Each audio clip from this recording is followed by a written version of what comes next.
We are ready to do step 4 now, and that's going to be the dark of the cliffs that are out there in the kind of immediate foreground. They're not the yellowish green grass area, but the distant cliffs, I guess. So we're going more for value than for color. You notice there's a lot of mist rolling around out there and stuff. So try to get a little variety in that. But don't be so worried about color. Just don't have it overly colorful, I think is a good way to put it. You can see here on my palette, I've got from reddish cast to a deeper violet. And I'll even take and throw in a little bit more of the raw sienna. That will work with this ultramarine blue and kind of gray it down. So somewhere in there I should have a set of colors that work pretty good. This is just still slightly damp, but I think we're going to be okay. So what I want to do is just start in right here and just paint this across.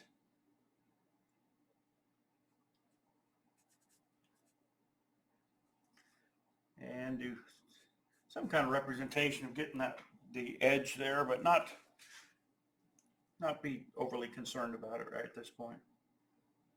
I think there's some kind of little tower out there.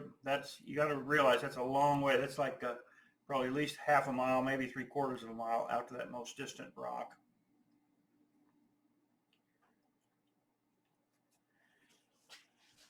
Okay, we're starting to get the little misty feel right there, which is good. It's darker out to the very edge of it.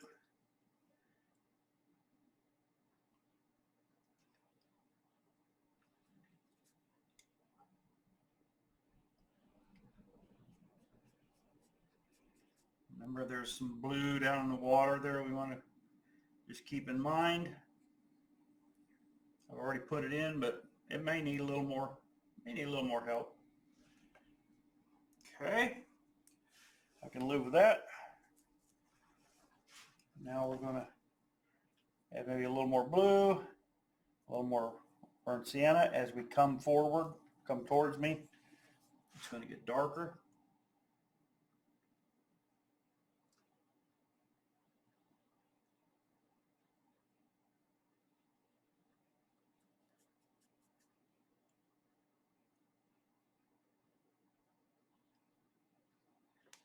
Again, just following that edge, working to keep the values right.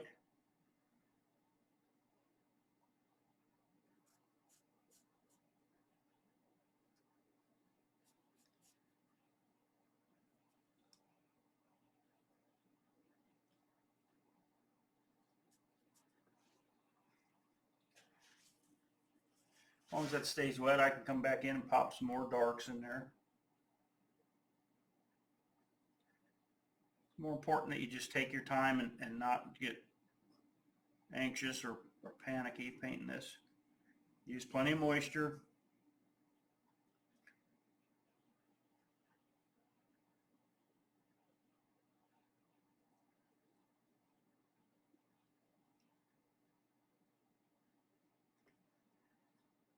Starting to kind of get the feel for it.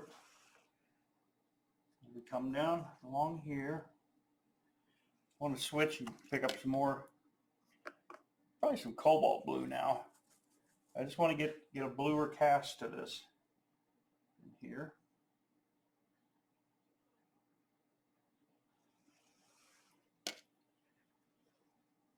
Get that feeling.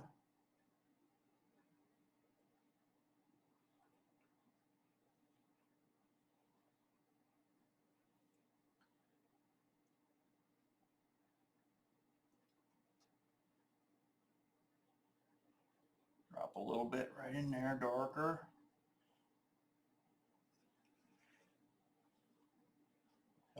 Help it find that edge without being obvious.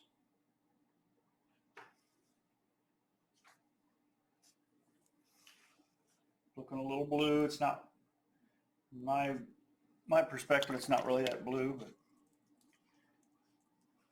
okay. So now we come in here, block the brush off, and just use the edge of it to pick up a little bit of that liquid that's right there, and that will help us to get that misty feel in there. Rinse the brush out, blot it out on a towel or paper towel, whatever you got. Just like that. And we come back here, there's another edge right there.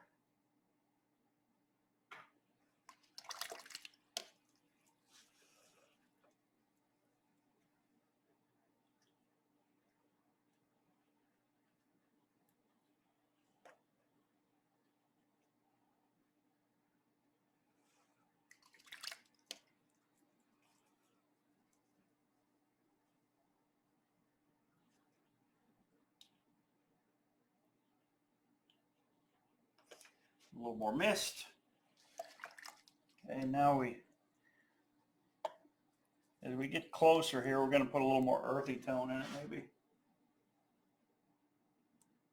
It's more of a earthy gray and umber sienna cup effect going on here. Oh, messed that up. So what do you do when that happens? Well, let's just take and raise to let that level of the rock up right there. Nobody will ever know, unless you were the one watching this. Well, I made the mistake. But I'm glad that, that mistakes like that happen while I'm painting, so you can see it and you don't have to, push the panic button. You realize that it happens. A little raw sienna, a little ultramarine blue. And notice when we get down here, there's the value difference between this and that grass is not going to be that much. The grass is actually going to be darker. So, okay. So there we go. We got some nice misty rock effects. I think it's working really well.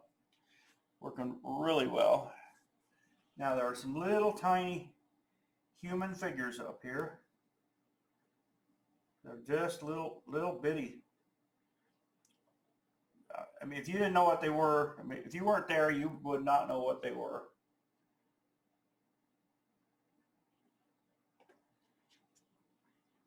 But they're just microscopic because they're so far away.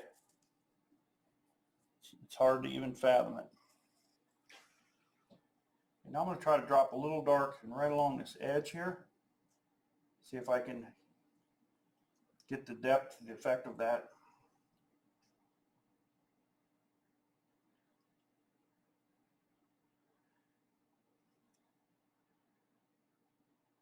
And just kind of let this do its thing here.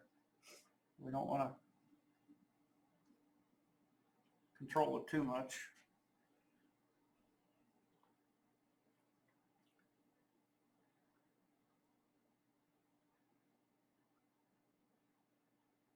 Drop a little more in up here. Let it bleed around on its own. A few random strokes down there will just help to suggest that it's the edge of the cliff or a rock face, but we don't want to overwork it. I want to let it do it itself. Blot that out. Now if I can come back in here and lift this out again, where the edge is at,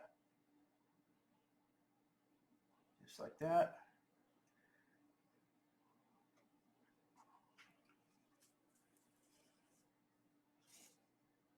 Okay, we can bring a little bit back here. One of my tendencies is to do too much, to overwork it, so I have to constantly remind myself, don't do it. Doesn't mean I won't do it, but at least I try to remind myself not to.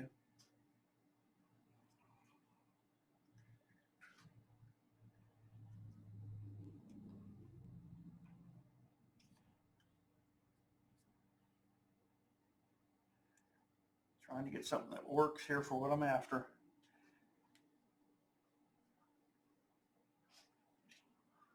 Okay. I'll leave that alone there. Now, let's blot out a little bit of this and just soften this edge here.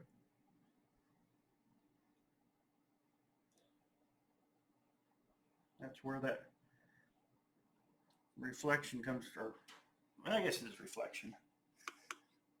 Comes down into the water. Take some blue and throw in there.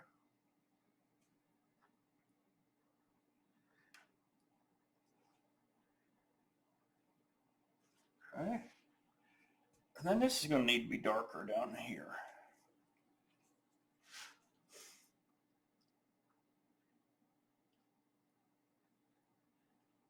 We'll do a little finagle in here. This brush is really nice for this because it has a nice sharp point on it.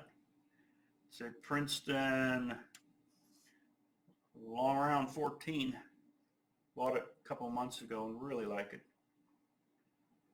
Does a nice job. Let's get a little more of the earthy tone in there to kind of gray that down.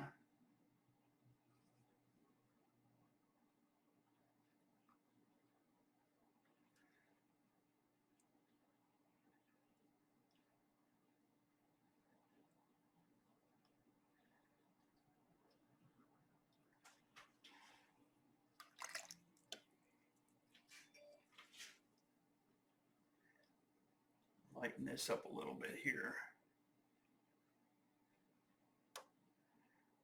It's a little bit lighter there. You know, so much of this painting is just observing what's there in front of you and then trying to mimic that. So, okay, that's going pretty good. So while this is still wet, I want to get some of that greenish cast going in here. I'm just going to grab some lemon yellow out of here. Mix it in down here. Again, I don't want to be bright yellow. And just going to come across like that.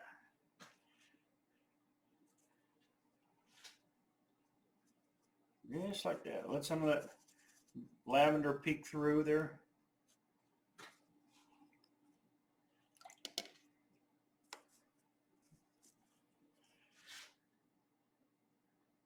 The grass is actually darker than the cliff there, so just trying to get some random grass shapes going in there.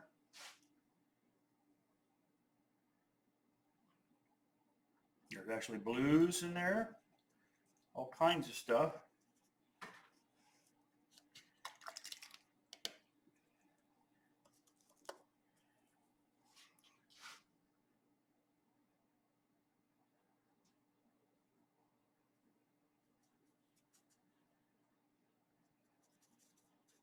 Laying this yellow down in there just kind of starts the ball rolling.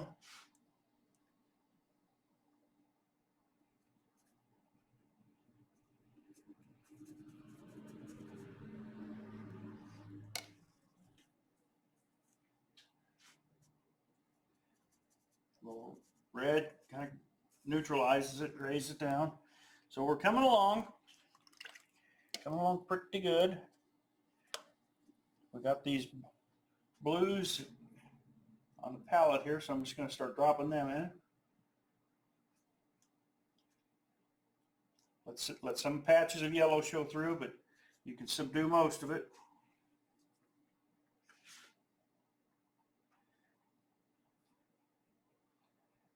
And we need the value of this foreground almost as dark as that. It's this distance cliffs there.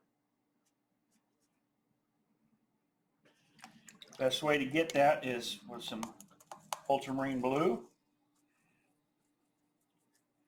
and probably a little bit of alizarin crimson. It's going to give you a blue violet depending on how much blue you put in it.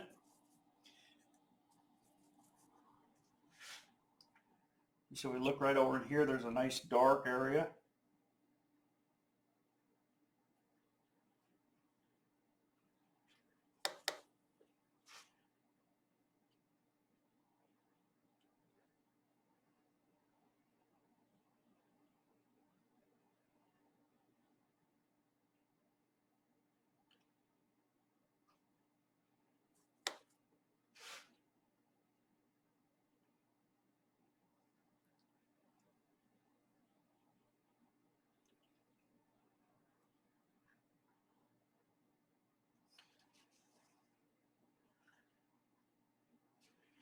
more blue.